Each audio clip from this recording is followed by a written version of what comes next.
Oh boy, we're getting going now. Severance Season 2, Apple TV's current golden goose, has started very slow, as I noted in my past two reviews. However, while Episode 3, which released this last Friday, continues that trend, it sets up some incredibly major storylines to come, proving that the action is certainly on its way. If you're not caught up on Severance, why are you here? That's weird. But also, for a quick recap, I do want to acknowledge that the first two episodes of Season 2, coming off of the magnificent cliffhanger ending to Season 1, each took place entirely on opposite sides of the spectrum. One concerned the work selves of our main four characters, while the second episode concerned the ones marauding the outside world. However, with Episode 3, we finally got a story which is able to tackle both simultaneously again, which led to major developments in nearly every currently running plotline. I'm sure you want to know how I feel about this return to structure for the show, so I won't delay any further. Spoilers ahead for Severance, all the way up to Season 2, Episode 3, Who is Alive? God damn, I love these episode titles. I'm going to split this review into three sections for the three different major groups, being the innies, outies, and staff, who we're going to start with. Miss Cobell certainly has the most eventful storyline of the Lumen staff this episode, having been on a complete tear of chaos since Episode 8 or so of last season, which seems to have no end in sight. Patricia Arquette has a very interesting and subtle job this episode, which is to reflect Harmony's slow realization of the danger that she has put herself in by bothering Lumen's board. Still, as she approaches Helena outside Lumen, she feels as if she has some power. This results in an incredibly creepy moment where Helena slowly leads Cobell toward the Lumen building until she senses danger and hurries away, possibly saving her life knowing these people. There's another scene earlier in the episode where Milchick is visited by Natalie, who gives him paintings of Keir Egan where he is represented as black, an incredibly strange moment that seems to disillusion Milchick with the amount of respect he is truly receiving. Milchick and Cobell are two main villains of Season 1, both find themselves struggling for power in Season 2, which is anything but a coincidence. The writers have smartly constructed this situation in which we dislike what these characters stand for, but can't bear to see them go, so watching their grip on their lives be loosened is excruciatingly stressful still. Additionally, Helena and Natalie, played by Britt Lower and Cindy Cole-Alexander, are both, respectfully, fucking terrifying, in much the same way that Milchick and Cobell were in the previous season. Watching the two of them be treated the same bizarre way as they treat the innies elucidates their unimportance very much so. Just so damn smart, man, I don't know what to say. Next is the innies, who all kind of have their own thing going on. Mark and Helly go off together searching for Miss Casey, who, at this point, I really want to see back myself. I miss when Deachin Lackman was actually on this show.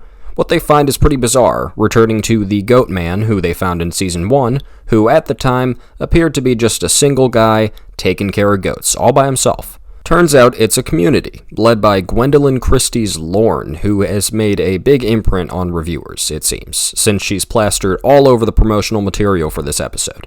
However, I hate to say it, but I think this is my least favorite part of the episode. Christie's character is fine, albeit insane, yet this is one of the few times where I can say it felt like the show was trying a bit too hard. I don't know, a small camp of goat soldiers that all wear animal fur and seem to believe that MDR has stomach pouches just pushed a little too far for me, especially since leaving the goat moment from Season 1 alone completely would have made for a much more fascinating and unexplainable mystery. It almost feels as if the show only came back to this moment because the fans gave it so much attention. The other innies are up to their own stuff too. Irving heads to O&D to ask them about Miss Casey as well, but he's more tied up in his Outies paintings of tunnels, which he learns in this episode are actually of the Exports Hall, which is in fact in Lumen. I find this whole thing with Irv's Outie to be incredibly fun, and I truly hope that these hints are continued to be given to us in small doses.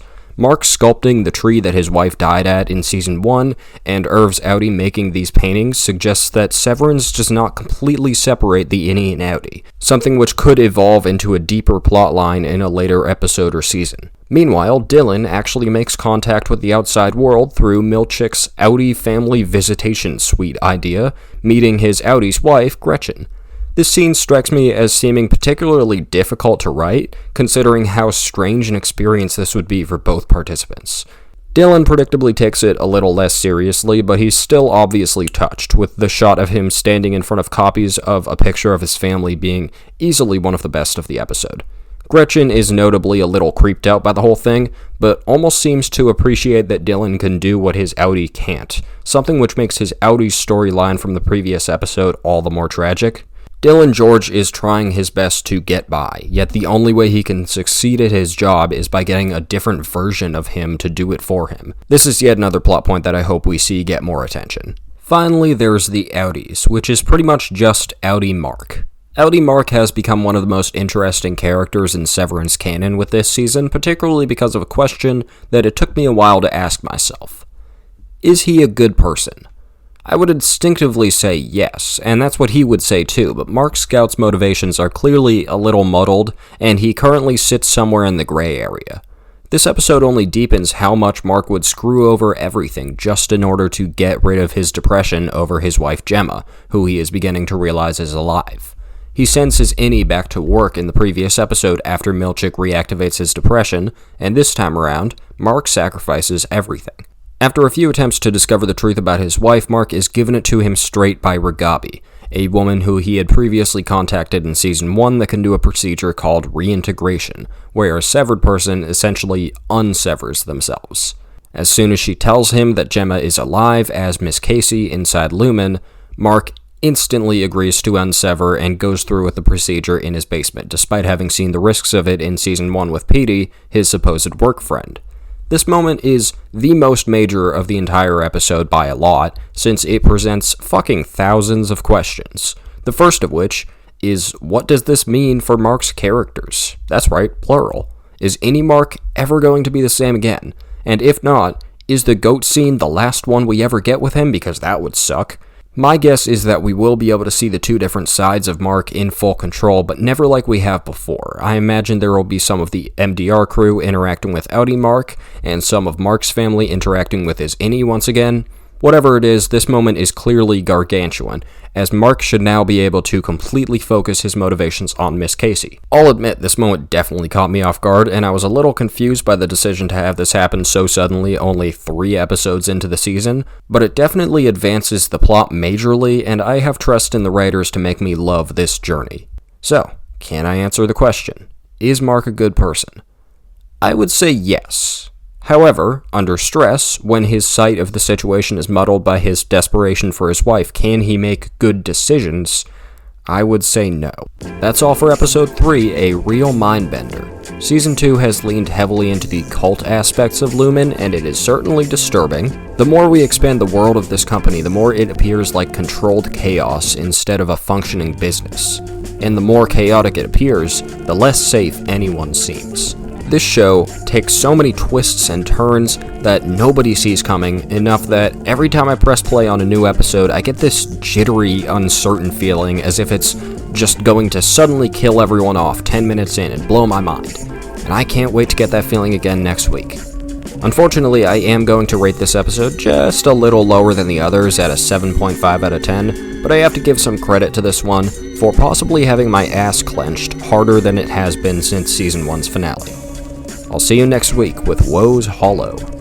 Bye now.